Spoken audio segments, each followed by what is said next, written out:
Donc, nous revenons sur le phénomène des égrégores.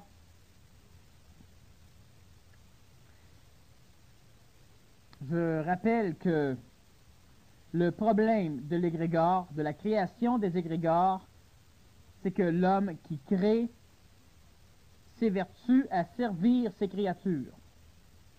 Donc, cette créature, n'ayant plus pour fonction d'aider l'homme, mais d'asservir l'homme, devient une illusion. C'est-à-dire que l'homme interprète sa créature comme un Dieu, lui donne un pouvoir créateur, un pouvoir transformateur, et ces phénomènes que l'homme se plaît à donner à sa créature sont faux. Donc, ces créatures pour l'homme ne représentent que des mécanismes illusoires. Ce sont des illusions. Lorsque l'homme crée une illusion, l'homme crée quelque chose.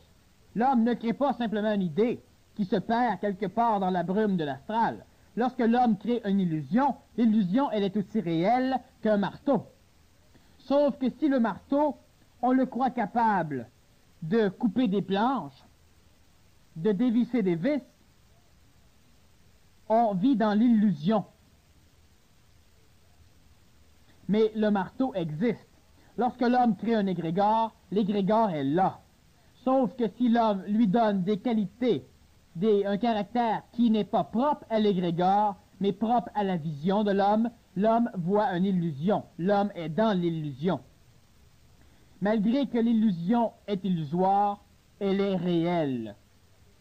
Et c'est le gros problème de la dualité de l'homme, c'est qu'une chose, même si elle est absurde, même si elle est illusoire, même si elle est fausse, elle est. Et lorsque l'homme détermine, ou lorsque l'homme perçoit que sa conception de la réalité était fausse, il s'imagine que c'était là l'illusion.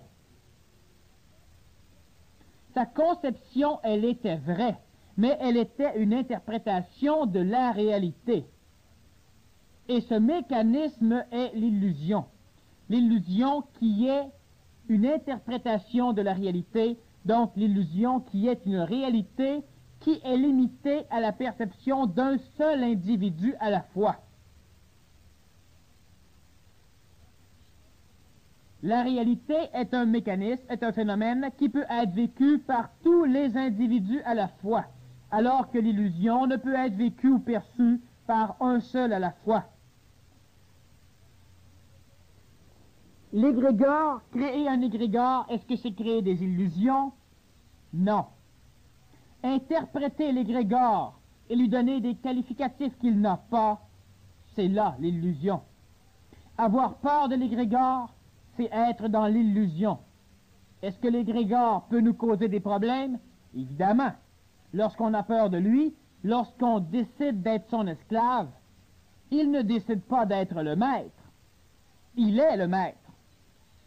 Et ce n'est pas l'égrégore qui détermine sa situation, c'est l'homme qui se place en bas ou qui se place en haut. On n'a pas à demander à un égrégore de nous laisser en paix. L'égrégore ne détermine rien de par lui-même. Il flotte. Et l'homme détermine sa situation par rapport à l'égrégore. Donc, même si le fait de penser qu'un égrégore est supérieur à l'homme est une illusion, l'égrégore va nuire à l'homme. L'égrégore va être supérieur à l'homme, non pas parce qu'il est supérieur, parce que l'homme, dans son monde illusoire, se voit inférieur. Créer un égrégore est extrêmement utile, à la condition que le créateur de l'égrégore soit au courant qu'il est en train de créer un égrégore. Chaque fois que vous avez peur, vous énergisez un égrégore. Chaque fois que vous espérez, vous énergisez un égrégore. Donc, vous créez ou vous entretenez des égrégores sans savoir ce que vous faites. L'égrégore qui est créé ou entretenu dans l'inconscience de l'homme est un égrégore manipulateur parce que l'homme, ne sachant ce qu'il fait, se place immédiatement en dessous. Lorsque l'homme rencontre quelque chose de nouveau, lorsque l'homme perçoit une nouveauté, et que cette nouveauté est hors concept, c'est-à-dire qu'il n'a jamais pu la concevoir avant, ou encore lorsqu'il l'a conçu, il l'a conçu supérieur à lui, l'homme n'attend pas d'expérimenter la supériorité de ce qu'il rencontre. Il la croit supérieure. Combien d'entre vous seraient prêts à rencontrer un extraterrestre qui descendrait d'un vaisseau spatial et aller lui demander de faire une commission pour vous? Ou lui ordonner de vous amener quelque part? Non, la majorité de l'humanité irait se mettre à genoux, serait prêt à le servir. C'est un extraterrestre. Il est automatiquement supérieur. Parce que s'il est capable de venir jusque sur la planète Terre, c'est qu'il est supérieur.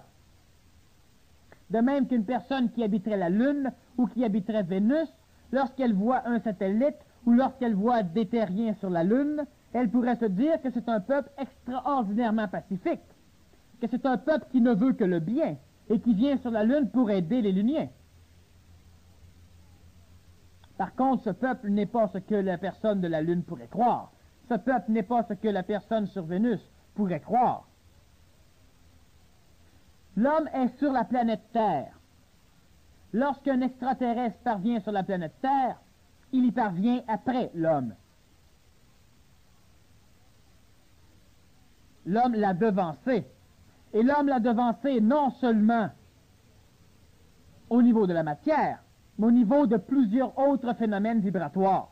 L'extraterrestre qui vient sur la planète Terre ne vient pas dans le but d'aider l'homme. Il vient dans le but de s'aider lui-même. L'amour propre, l'amour est une des lois de l'univers temporel. L'extraterrestre qui vient sur la planète vient s'aider. Il vient chercher des solutions à ses problèmes, il vient chercher des esclaves, il vient assouvir son intellect, il vient expérimenter. L'homme se mettrait à genoux. L'homme qui perçoit la vibration d'un égrégore qui se rapproche de lui se met à genoux. L'homme qui crée sans savoir qu'il crée, lorsqu'il perçoit sa créature, il ne la connaît pas. Il se met à genoux. L'homme se met à genoux tout le temps. Lorsque nous créons un égrégore, nous devons percevoir, comprendre continuellement que l'énergie que nous avons investie dans l'égrégore n'est pas là, ne doit jamais devenir une énergie qui va nous asservir. Nous devons comprendre que nous restons les maîtres totaux de notre création et non pas les serviteurs de notre création.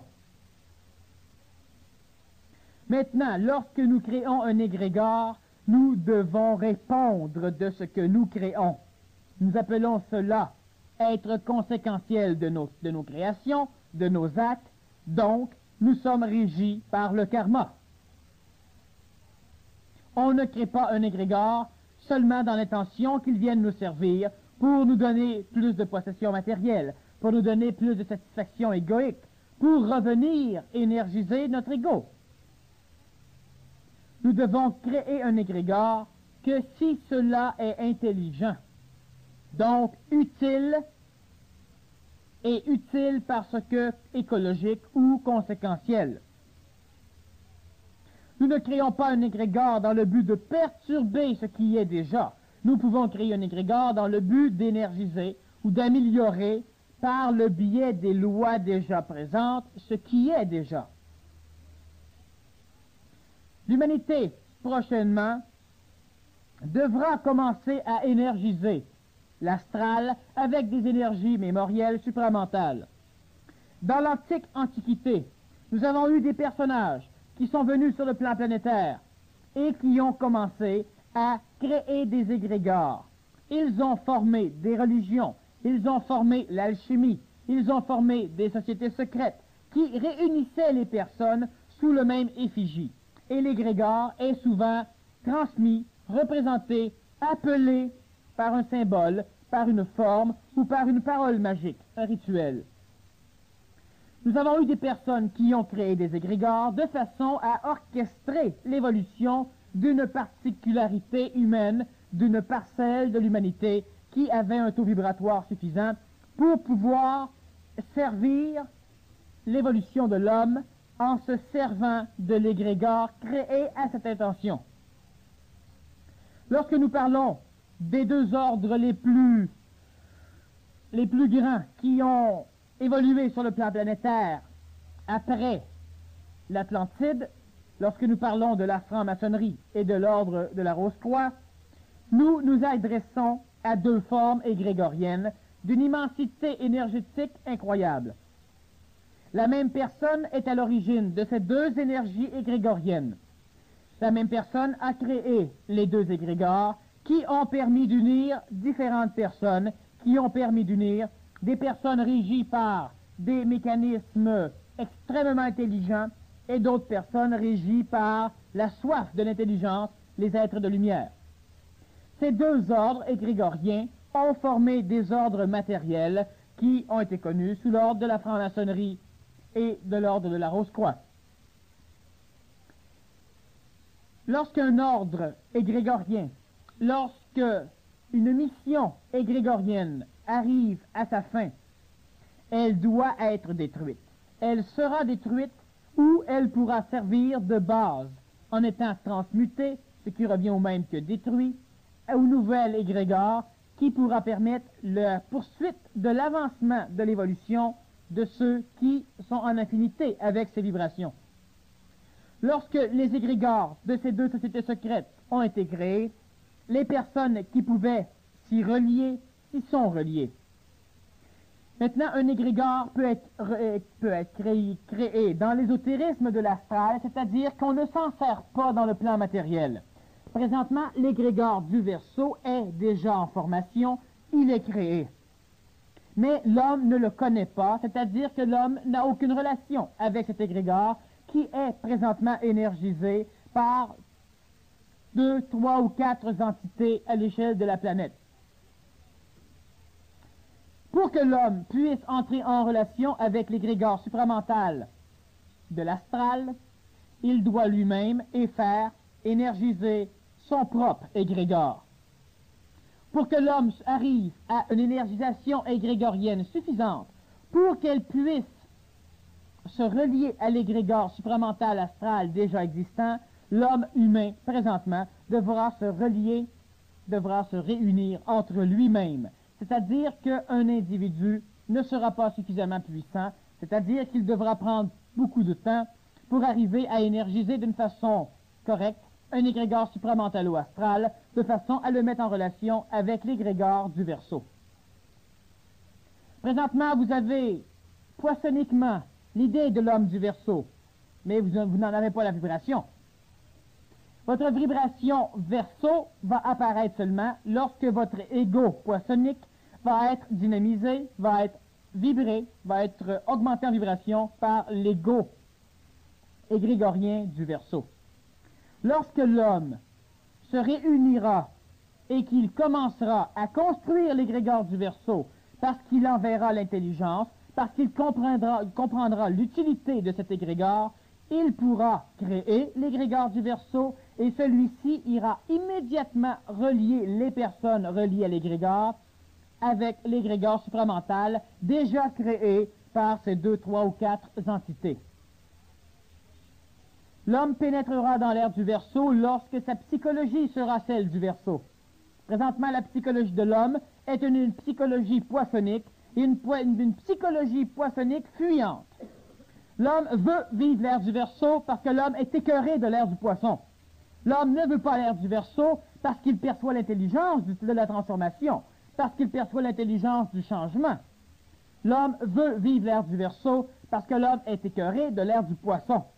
Parce que l'homme ne sait pas ce qu'il veut, mais il sait ce qu'il ne veut plus. Et lorsque l'homme part à l'aveuglette créer de nouvelles choses pour remplacer ce qu'il a déjà, il crée encore une fois des désastres. Voter contre un parti nous amène n'importe quel parti politique au pouvoir. Et ce n'est pas très intelligent. L'homme qui fuit l'ère du Poisson se tourne vers la seule opportunité possible, l'ère du Verseau.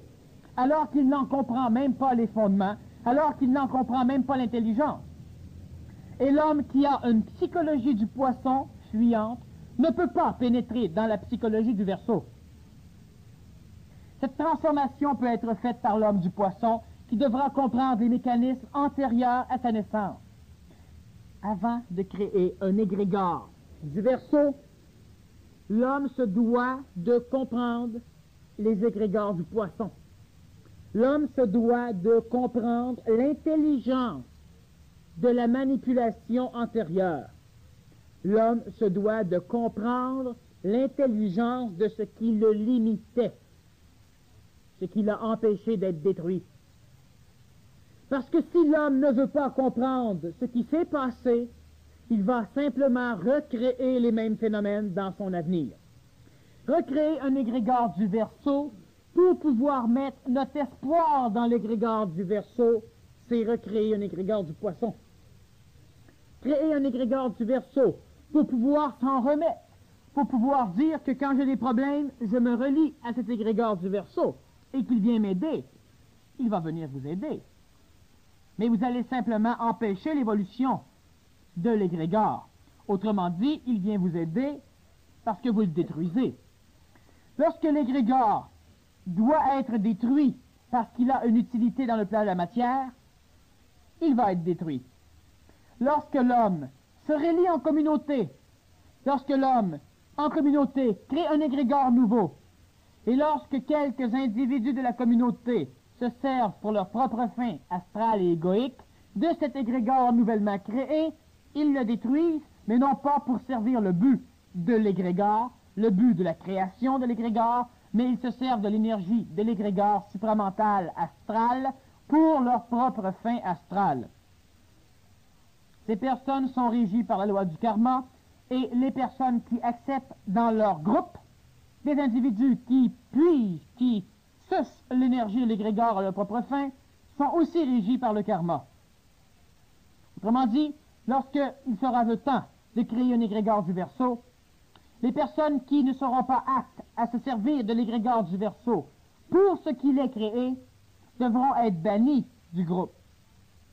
C'est une espèce de racisme, mais le danger, et c'est pourquoi je vous disais au début de l'entretien que c'est un sujet dangereux, c'est que, étant donné que nous avons le privilège de bannir, le privilège de nous servir, le privilège d'avoir raison,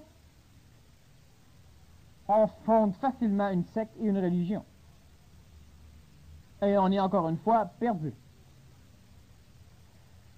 Tous les mécanismes que nous avons une tendance conscientisée à fuir sont des mécanismes que nous allons devoir répéter. En essayant de ne pas les transformer pour qu'elles redeviennent un mécanisme que nous aurons encore une fois à fuir. Entre une idée pure et une idée impure, il y a souvent un grain de sable comme différence. D'où la subtilité qui perd l'homme.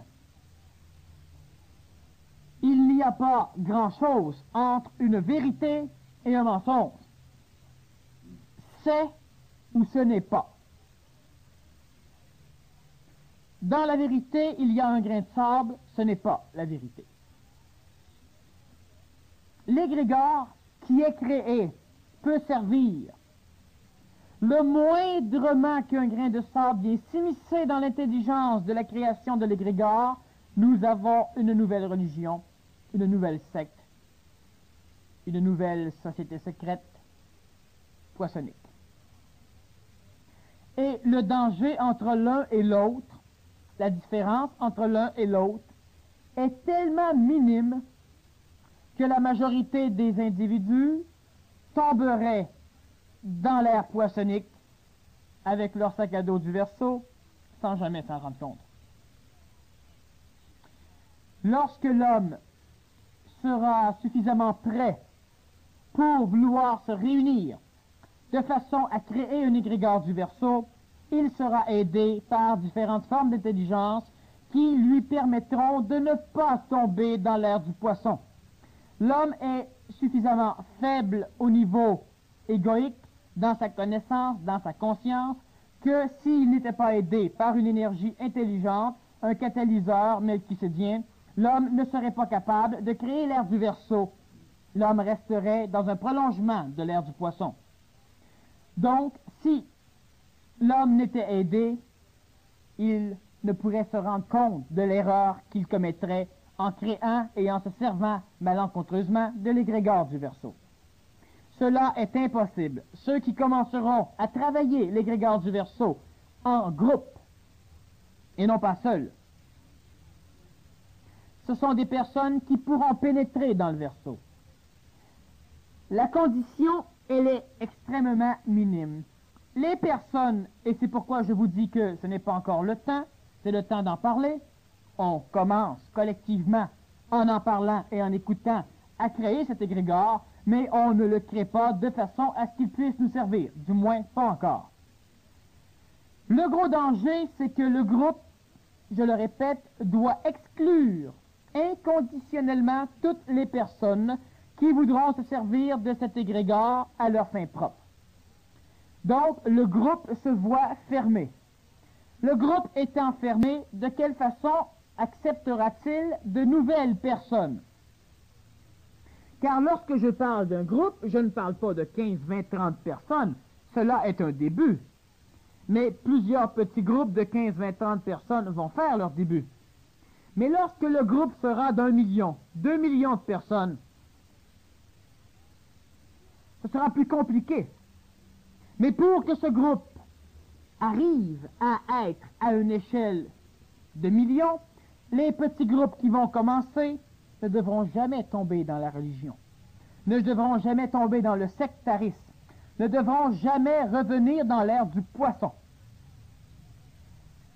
Il y a l'intelligence qui devra veiller à ce que chaque entité qui vient énergiser l'égrégore et qui se sert de l'égrégore le fasse d'une façon conséquentielle.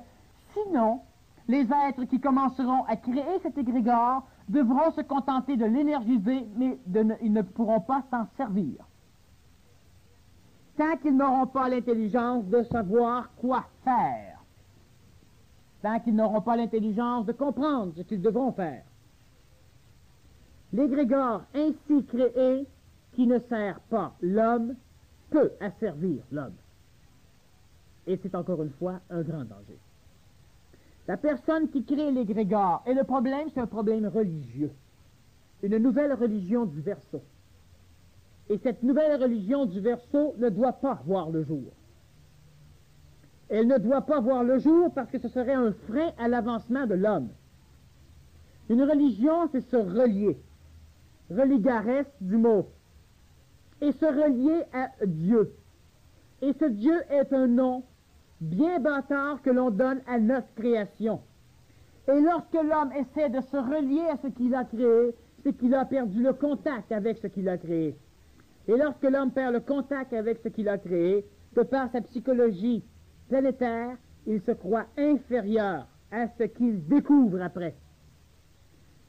Créer une nouvelle religion du Verseau, c'est créer une nouvelle dépendance plus subtile pour permettre à l'astral de récupérer l'homme qui tend à s'échapper de l'astral.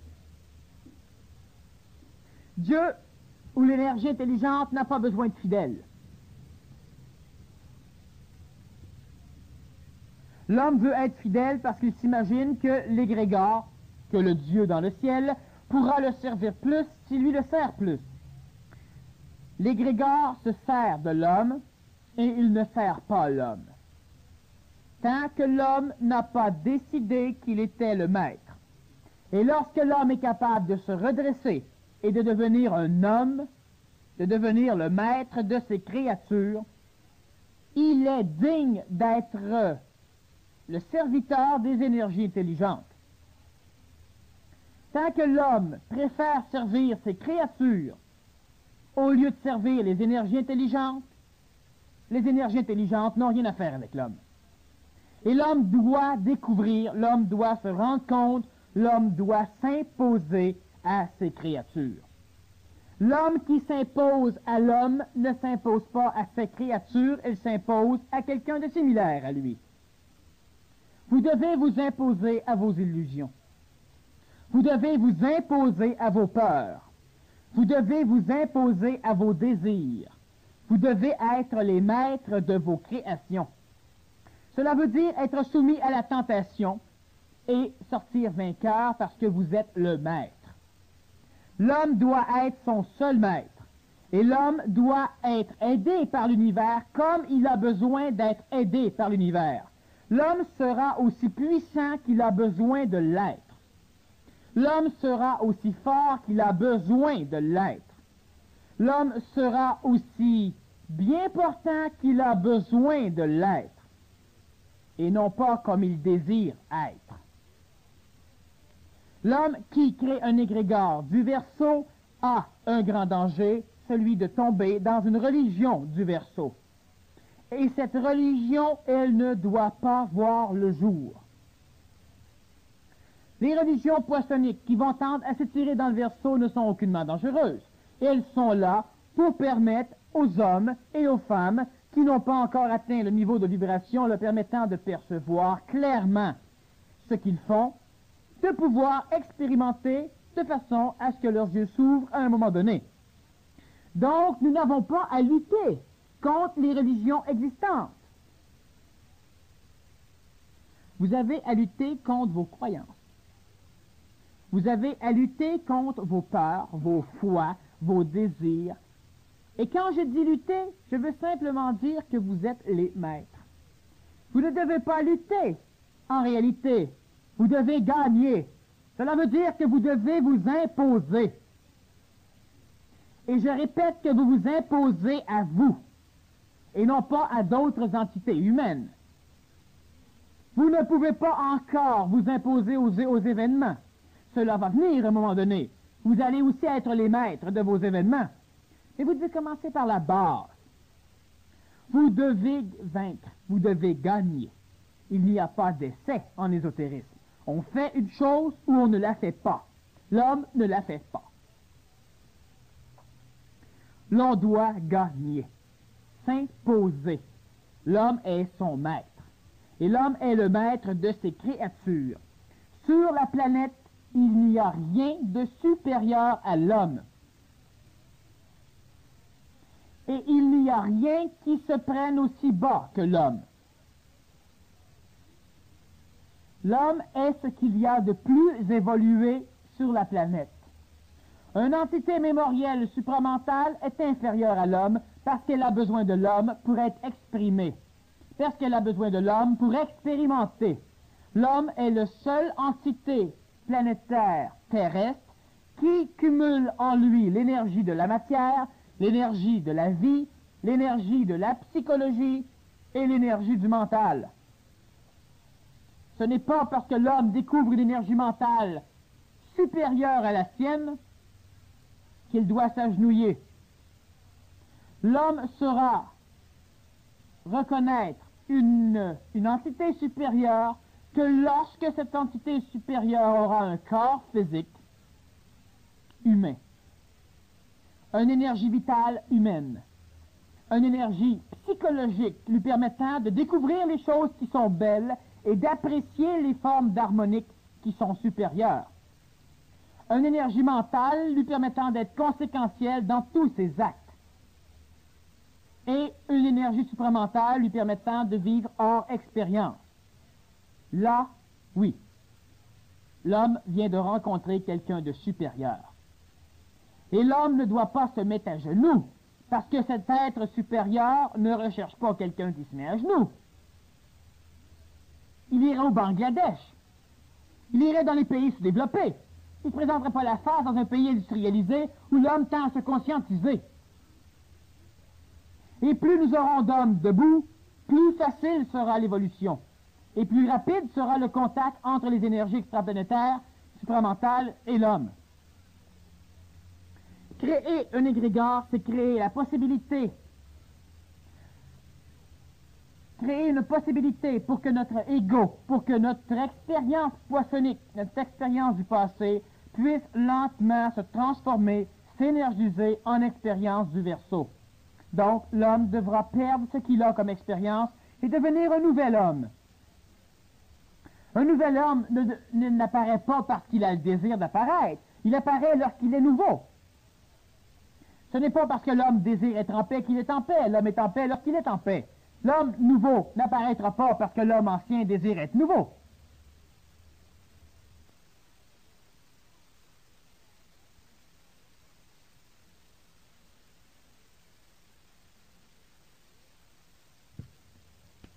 l'homme nouveau apparaîtra lorsqu'il sera là.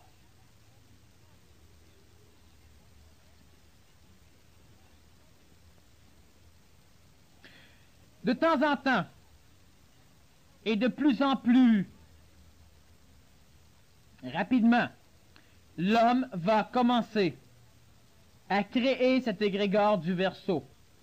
Égrégore qui aura une tendance vicieuse au début à devenir une religion du Verseau. Parce que l'homme ne va faire que transposer le mal dans le bien, détruisant ainsi le bien pour en refaire du mal. L'homme qui voit ses idéologies poissonniques inadéquates va simplement essayer de garder le filet créateur, la base, la charpente de son idéologie passée, et il essaiera de se servir de la même charpente pour adosser le mur du Verseau. C'est-à-dire que l'homme gardera les principes religieux, il ne fera que transformer les noms. Il ne fera que transformer ce qui emplit son principe religieux. Au lieu de s'adresser à un Dieu humain, il essaiera de rejoindre un Dieu extra-humain. Au lieu d'essayer de parler d'espoir vain, il essaiera de comprendre son espoir. L'homme ne changera pas grand-chose dans le début. L'humanité va essayer de créer cette religion du Verseau. Cette religion du Verseau qui va simplement permettre à l'homme d'être ce qu'il est encore une fois et d'interdire à l'homme de devenir un peu plus que ce qu'il est. L'énergie supramentale peut descendre chez l'homme. L'énergie supramentale a une affinité pour l'homme. Mais l'homme ne doit pas se mettre à genoux. L'homme est utile à l'énergie supramentale seulement lorsque l'homme est debout. L'énergie créée par la conscientisation de ceux qui auront une intelligence suffisamment vibratoire pour pouvoir créer un égrégore supramentalo-astral, un égrégore non religieux, ces personnes aideront à l'empêchement évolutif de la religion du Verseau. Évidemment, pendant les premiers ères, pendant les premiers temps, pendant les premières centenaires du Verseau, nous aurons cette religion du Verseau. Cela est inévitable. L'homme ne pourra pas s'échapper de la religion du Verseau. Et c'est cette période transitoire qui obligera les religions à lutter pour leur survie, et ces religions devront être détruites. Et quel est le support de la religion? L'égrégore. Quel est le support de l'égrégore? L'homme. Comment détruire la religion? Par l'égrégore. Cela ne se fait pas, détruisons l'homme. Les guerres contre la religion, contre tout ce qui est religieux, ne sont pas nécessairement nécessaires. Mais à un moment donné, il est bien évident que la religion est ce qui stimule le plus les guerres. La majorité de l'humanité se bat, et s'est toujours battue, pour des idéologies religieuses. Si nous parlons d'idéologie politique, la politique est toujours tendue par la religion. La politique qui dit que nous devons aider la classe pauvre est tendue par une morale religieuse. Parce que nous parlons d'aider, nous parlons de pauvres, nous parlons de morale, nous parlons de religion. La politique qui dit que nous devons transmettre tel genre de politique à l'échelle de la planète comme le communisme, c'est religieux. Et le parti est Dieu. L'homme se bat et la guerre mène les batailles. Lorsqu'à un moment donné, les religions devront être détruites par le feu et le sang, ce sera simplement parce que la religion aura voulu détruire le reste par le feu et le sang. Mais elle sera perdante. Il n'y aura jamais de guerre entre l'intelligence et la religion, sauf si la religion veut détruire l'intelligence. Les guerres eux-mêmes vont auto-détruire des religions pour en renforcer d'autres. Dans les premiers temps, dans les premiers 200 ans à venir, une religion du Verseau pourra voir le jour. Cette religion sera détruite. Et cette période de transition amènera évidemment plusieurs souffrances sur la planète Terre. Souffrances qui seront vécues par les religieux, par les êtres rampants, par ceux qui acceptent la souffrance comme étant une béatitude, une béatification, par ceux qui acceptent d'être maltraités par leurs créatures pour prouver à leurs créatures qu'elles les aiment. De même, les parents sont-ils, lorsqu'ils acceptent de tout donner à leurs enfants, lorsqu'ils acceptent de souffrir pour leurs enfants, pour que leurs enfants croient que les parents les aiment.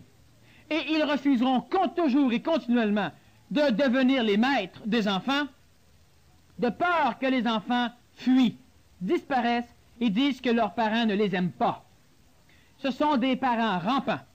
Et je ne veux pas dire rampants d'une façon péjorative, je vous parle de niveau vibratoire, de fait, de constatation. Lorsque l'homme se plie devant sa créature, l'homme est un être rampant. Et les êtres rampants créent des religions, espèrent en leurs enfants, supplient leurs enfants, essaient de manipuler leurs enfants, alors qu'en réalité, les enfants, les créatures de l'homme, manipulent continuellement les créateurs. La religion du Verseau est une chose qui sera nécessaire parce qu'elle permettra à l'humanité non prête de finaliser dans un apocalypse religieux leur préparation. Nous n'avons pas à lutter contre d'une façon matérielle. Une chose est certaine, c'est que l'égrégore du Verseau, un égrégore qui sera asservi par l'intelligence d'un homme debout, l'homme du Verseau, sera créé, malgré tout. Et l'homme devra se réunir entre lui-même pour pouvoir, au début, originer cette énergie égrégorienne. Je répète que, dans le début, l'homme ne pourra se servir de cette énergie parce qu'il ne sera pas suffisamment conséquentiel pour pouvoir exprimer d'une manière adéquate l'énergie créatrice qu'il aura stockée à l'intérieur d'un accumulateur égrégorien. L'énergie supramentale peut être cumulée à l'intérieur d'une sphère mémorielle de l'astral. Et lorsqu'une intelligence capte l'énergie de l'astral supramentale, il est en relation avec une même dose d'énergie que si cette énergie venait directement de l'énergie supramentale. Donc, cet égrégore, à quoi va-t-il servir? Et pourquoi je vous parle de ceci? Lorsque, pendant certaines périodes de bouleversement planétaire, de bouleversement social, de bouleversement humain, l'énergie supramentale sera refoulée à l'extérieur de la planète par l'amoncellement de perturbations, de tempêtes, d'ouragans dans le vent de l'astral planétaire, ceux qui sont en relation avec l'énergie supramentale, ceux qui ont une affinité croissante avec l'énergie supramentale, ceux qui sont en mutation physique et psychologique avec l'énergie supramentale, se verront coupés de cette énergie. Ils n'auront donc autre possibilité que de s'énergiser et de poursuivre leur évolution pendant cette tempête en se reliant à l'accumulateur astral d'énergie supramentale, donc à l'égrégore du Verseau. Cet égrégore devra donc être prêt avant ces phénomènes, il sera prêt avant ces phénomènes, et il devra être suffisamment dynamisé pour permettre aux entités évoluantes conscientisées de pouvoir survivre à ce qui va venir. Donc, il y a plusieurs raisons intelligentes de créer cet accumulateur. Si par hasard l'évolution, et je dis par hasard pour sauver du temps, si par hasard l'évolution de l'humanité, l'évolution mentale de l'humanité permettrait à l'homme d'éviter ce genre de conflit, ce catalyseur permettrait simplement l'accélération de la matérialisation de l'énergie supramentale, donc quoi qu'il arrive, il va être utile. Mais lorsque tout s'obscurcit, lorsque les perturbations, lorsque les derniers soubresauts de l'astral avant sa réclusion vont perturber, vont obscurcir la descente d'énergie supramentale sur la majorité de ceux qui se conscientisent, ceux-ci auront besoin d'une dose massive d'énergie pour pouvoir continuer leur cheminement. Et lorsque l'intelligence de l'homme se sert de l'astral supramental, ou lorsque l'intelligence de l'homme se sert de l'astral, il est capable de transmuer l'astral en énergie supérieure. Donc, le mental de l'homme est capable de se servir des énergies basses pour se nourrir lui-même et continuer à évoluer. C'est pourquoi on a différentes personnes qui, à travers la souffrance de guerre, continuent leur évolution, tandis que la majorité perdent leur évolution. L'humanité évoluante conscientisée, l'humanité enfant du Verseau, mais disons pas encore humain du Verseau, et présentement les enfants du Verseau biologiques sont présents. Les enfants du Verseau astral ne le sont point. Lorsque l'homme aura suffisamment d'intelligence pour concevoir qu'il ne doit pas créer de religion, pour bien voir les dangers de la religion, pour voir l'intelligence de ne pas rechercher plus de monde, pour voir l'intelligence de ne pas refuser le monde pour garder le cercle fermé, quand l'homme sera suffisamment intelligent, il pourra alors se servir des énergies supramentales accumulées dans l'astral. Vous avez donc deux points importants qui obligent l'homme à créer cette énergie égrégorienne supramentalo-astrale. Cet égrégore est une chose nécessaire, qui un jour portera un nom. Cet égrégore, à un moment donné, servira. Elle servira à certaines entités qui présentement sont soit incarnées, soit en voie d'incarnation. Ces entités auront besoin d'énergie pour pouvoir permettre à ceux déjà présents sur la planète, en phase de conscientisation, pour pouvoir permettre à ces entités de pouvoir aider ces personnes. Donc, l'humanité a plusieurs choses à faire pour que s'arrondissent les coins de la souffrance, pour pousser l'évolution en avant. L'humanité ne peut pas précipiter l'évolution. Le temps est venu pour que cela se fasse, et ceux pour qui cela va vibrer vont le faire. Les autres vont attendre. C'est tout. Certaines énergies, certains rayons ont besoin, pour être exprimés, pour être efficaces, ont besoin d'aide. L'humanité conscientisée a besoin d'aide, c'est-à-dire que certaines choses, pour qu'elles se fassent, nécessitent l'apport de d'autres choses. Chacune a besoin d'aide. L'homme ne se met pas à genoux. L'homme est aussi utile qu'il est aidé. On appelle ça un échange d'énergie. L'homme qui énergisera cet égrégore va donc créer, religieusement parlant, un sentier pour permettre à certaines entités de pouvoir venir fouler le sol planétaire de façon à pouvoir poursuivre et terminer le travail déjà commencé par certaines de ces entités qui sont déjà présentes sur le plan planétaire. Donc, c'est une troisième raison, un troisième travail donné à l'égrégore du Verseau. Le danger, je le répète, c'est le danger qu'a connu l'humanité poissonique depuis le début des temps, celui de créer une religion. Celui de ne pas comprendre l'intelligence d'une chose, mais celui d'accepter l'efficacité de la chose sans le voir. Si vous avez foi, c'est une religion. Et lorsque l'homme a foi, il essaie de se relier. Il essaie de nourrir sa foi. Et lorsque l'homme essaie de nourrir sa foi, il nourrit l'égrégore et il ne se sert pas de l'égrégore, il est asservi par l'égrégore. Je répète que l'égrégore qui ne sert pas l'homme intelligent a comme fonction propre à elle de se nourrir. L'homme qui a foi se relie. L'homme qui se relie nourrit l'égrégore. Donc, il est assujetti à l'égrégore et automatiquement, l'égrégore manipulera l'homme de façon à ce que l'homme exprime continuellement des mécanismes qui vont lui permettre de nourrir l'égrégore.